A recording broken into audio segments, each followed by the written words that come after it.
In today's episode, Stephen asks, do you create space for creativity and intuition to help uncover new ways to use data? This is a fantastic question because in many cases, it's not going to be the data that you need to be creative about. I mean, sometimes it is, but mostly that creativity comes from the knowledge of our tools and how to use them. A lot of times we will learn a tool and we'll learn a very narrow application for that tool, but we will not expand our minds or our knowledge of how that tool can be applied. So a very simple cooking example. You have a spatula, and you think a spatula is just for scooping things. Well, what else can you do with a spatula? You can press things with it. You can kind of stir things with it. There's a lot of different ways to use that tool. A number of years ago, Bud Malmstrom, who's a martial arts teacher in the tradition I practice, actually taught us at a seminar. He said, we're going to expand our knowledge of our basic toolkit.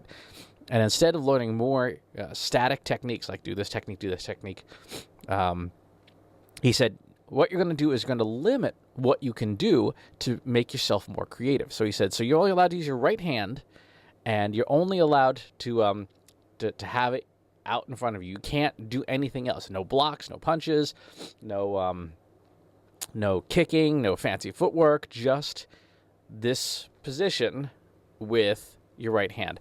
And boy, you get creative real fast about like what are all the different ways you can use this technique, this very basic tool to protect yourself, to stymie an opponent, to create space or to take space away. And we can use this exact same exercise for marketing problems, for data problems, for analytics problems. Suppose you have something like logistic regression, which is a statistical technique. Either something is or is not, and there's a spectrum from 0 to 1 when you're running this analysis. Well, what are the different situations you can use logistic regression or linear regression or random forests or eigenvectors? What are all the different ways that you can use this technique? What kinds of data can you apply it to? What kinds of data can't you apply it to? Can you transform the data? Back to Stephen's question, can you transform the data so that you can use the technique with it? Many of these techniques, these statistical, mathematical, and analytical techniques, many of them have lots of flexibility to them, but they require the data to be in a certain format. So can you transform your data to make the technique usable? These techniques all answer very specific questions. Regression, what's the relationship of something to something? A random forest, what are the contributing factors that lead to something? Or can you develop a predictive model for something? ARIMA time series forecasting, how can you forecast with accuracy the likelihood of something happening again? Time series forecasting is a really good example. What are all the different things that you can forecast with time? If you take just tweets, right? Take a whole bunch of tweets. What can you forecast? Well, you can forecast the frequency of tweets. You could extract sentiment. You could extract word count. You could extract sentence count. You could extract nouns, verbs, parts of speech. You could extract emoji.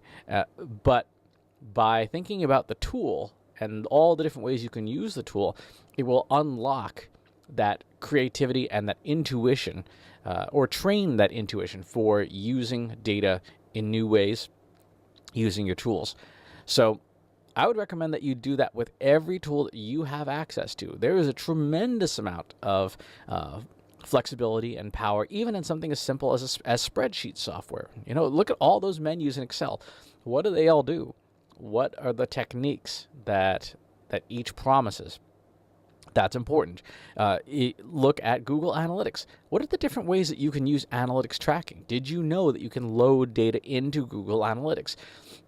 For example, I worked with a company a number of years ago that loaded weather data. They wanted to see, did certain types of weather lead to people checking out directions to their store? Because their directions page is on their website.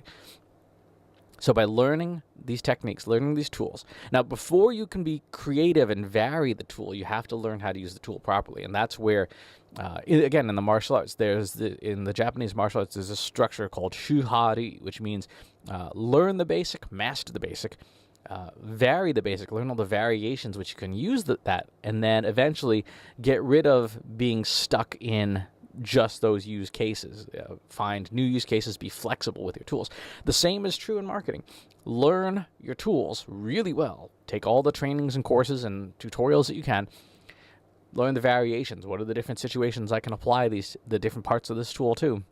And then eventually transcend it to, by, as Stephan calls it, that intuition of knowing just how to solve it. And this will take you time. This will take a long time. In the martial arts, you really start to get the hang of it probably around the 20-year mark. Now, marketing tools are a little different because they change so much, but you can use that same framework. Every time Google Analytics pushes out a new feature, for example, or your sales CRM pushes out a new feature, learn that feature really well, learn everything you can about it, practice using it, then figure all the variations for it, and then and then leave it behind, in the sense of just have it be part of your mental toolkit of all the things that are possible with the software. So, a great question. It's kind of an abstract question. It's not a concrete thing, but use that framework. Shu Ha Ri. Learn it, vary it, and transcend the limitations of it. For any marketing tool, any statistical tool, any math tool, even any art tool or creative tool, it's all the same, because that's how we as humans learn best. As always, please leave your comments below and subscribe to the YouTube channel and the newsletter. I'll talk to you soon. Take care. Want help solving your company's data, analytics, and digital marketing problems? Visit trustinsights.ai today and let us know how we can help you.